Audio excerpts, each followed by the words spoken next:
Hey guys, welcome to this wonderful day up here in Colorado, and we are just outside of Gold Mine Hill, where I came out here to test this truck up Gold Mine Hill before we put the new exhaust on it. I've been so anxious to drive it. I just want to take it up Gold Mine Hill and see how much more power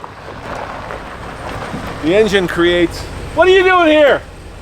I came to rescue you. I think he thinks just because he's got a winch, I'm going to need him. Well, coming up right now, it's Power Wagon versus Big Green up Gold Mine Hill. So Nathan, as you know, we got a new Chevy crate engine, a ZZ6, but no exhaust. That is on order. Why'd you come up here? Partly because of the way it sounds without the exhaust, and also, I mean, this is a hard hill to take when you have an engine that hasn't been broken in.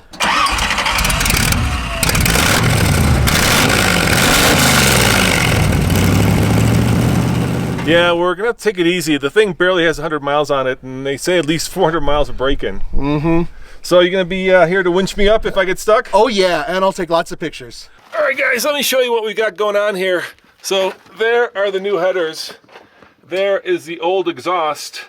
As you can tell, it's kind of bodged together. So right now we just have the new engine headers going into the old exhaust, and about half of it right there comes out under the cab. So it's not a good system. We've got the new one on order, but I was so eager to try this with a lot more power that I had to come out here. And my friend Nathan was kind enough, yeah, Nathan, that's what I do, baby, to come along. So unlike the Power Wagon, I gotta do this the old manual way. Lock my hubs, both of them. Luckily, these are really easily locking hubs. Get in the cab, put in 4 high, and away we go. You ready, Nathan? Ready to go. Now let's go.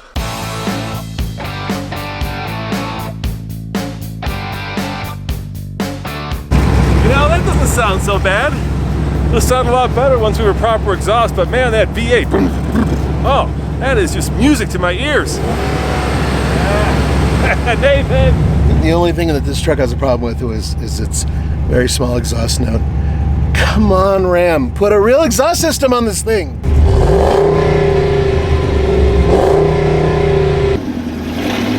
Oh yeah, 4-wheel drive, baby. Gold Mine Hill, here I come. If you guys have been watching the series, you know that this is an 85 K10 that I bought on Craigslist for about $5,000. The problem with it was that when I bought it, it looked badass, but it sounded kind of lame ass.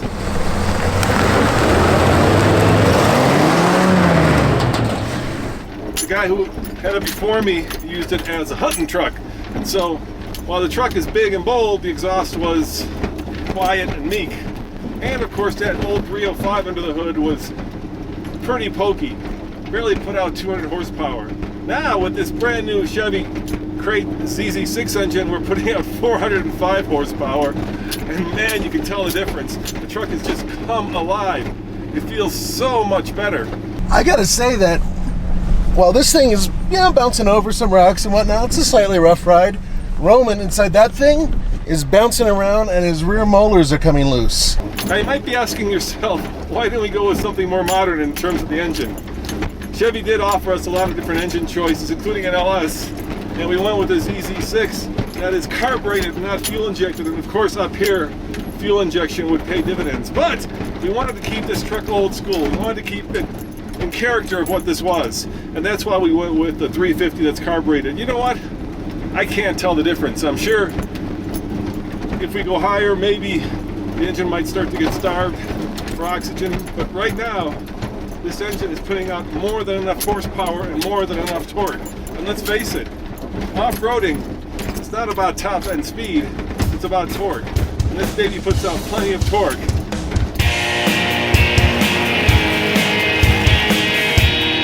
Of course, it does sound a little loud, but on the next episode, we'll remedy that. I don't think I need Nathan back there saving my ass. I think this will do just fine with this granny gear that is designed to go off-road. All right, Gold Mine Hill.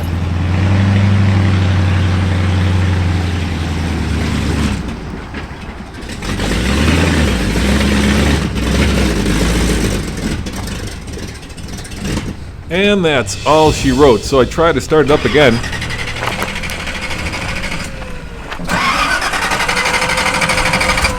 It seemed like the engine was either starved for fuel or flooded. I really couldn't tell, but What was happening was that I had to back down Goldmine Hill with no power brakes, no power steering, and let's just say it was a very butt-clenching moment getting down to where Nathan was waiting for me.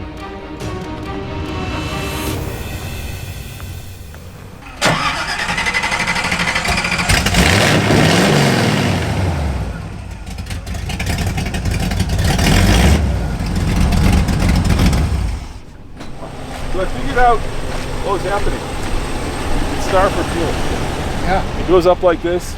Engine doesn't get any fuel. It's got like a quarter done. tank, and it's Right. done. It just won't go. I think that considering it hasn't been broken in yet, you don't have the exhaust yet, and I know you're dying to go up that hill and do some fun I'm stuff dying with to it, go up that hill. You need to wait, dude. You need to wait. You need to sit on your hands like a good boy, put that thing away until you can take it out. Are you and taking my play it. toy away from me, I Nathan? think your toy needs to be taken away from you. All right, fair enough. It's not going to go up that hill today. Not with that issue with the fuel. Yeah, and once again, once we get the exhaust on there, and then we'll take care of the carburetor. Then we'll make sure it's able to take the hill. Yeah, Okay? yeah. The fuel pump is just not providing enough fuel for that engine.